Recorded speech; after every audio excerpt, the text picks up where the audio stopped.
Ma semaine connectée. Samedi, des pigeons passent à l'attaque.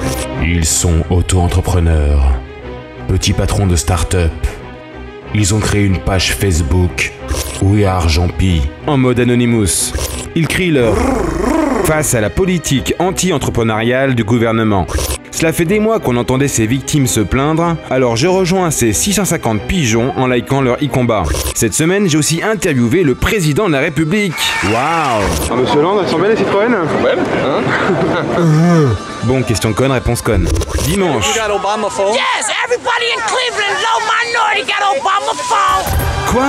Obama donnerait des téléphones gratuits pour les pauvres? Oh!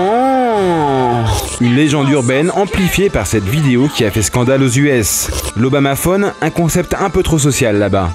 Du pain béni pour les républicains. Sauf qu'en réalité, derrière cette légende, se cache un programme gouvernemental et républicain, mis en place par George Bush. Lundi. Le monde connecté est en indigestion de Gangnam Style.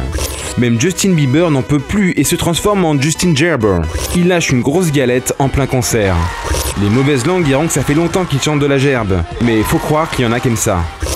Heureusement, le web est plein de ressources et ces trois compères nous offrent une version Gangnam Unplugged, enfin salvatrice.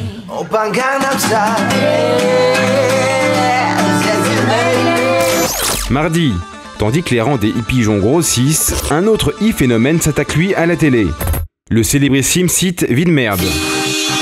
L'idée, faire de Videmerde une série pour la chaîne NT1.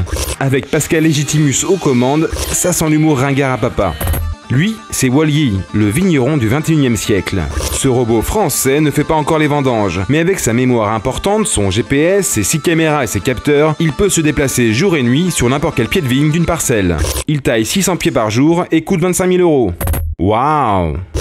Mercredi, je me mate un combat à la Street Fighter. En fait, c'est du Real Fighter. Genre Monsieur Tout le Monde qui s'embrouille, quoi. En définitive, un combat de tarlouse imaginé par le collectif College Humor.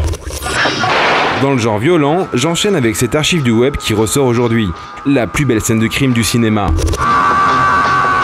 Du très très lourd. Jeudi.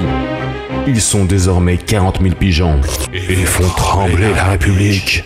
En tout cas, ils ont réussi leur coup. En moins d'une semaine, les e-pigeons, des tweetos et des gars sur Facebook, ont occupé l'espace médiatique et mis le gouvernement à la table de la négociation. De l'autre côté de l'Atlantique, d'autres e-pigeons attendent leur iPhone 5 devant les Apple Store. Ce petit malin s'est déguisé en livreur Apple et livre en mode rien à la feuille de l'iPhone. Et là, c'est le drame.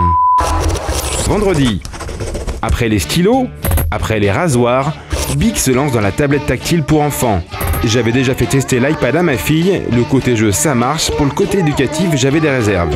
Bic lance cette fois-ci Bic Éducation, une solution globale avec tablette et stylet à moins de 100 €, l'armoire pour les recharger et les transporter, et une solution logicielle Bic Connect pour l'interaction prof-élève.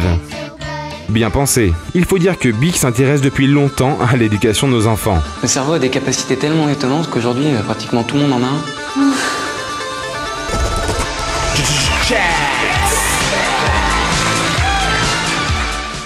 En vidéo également sur Dailymotion YouTube et en podcast iTunes.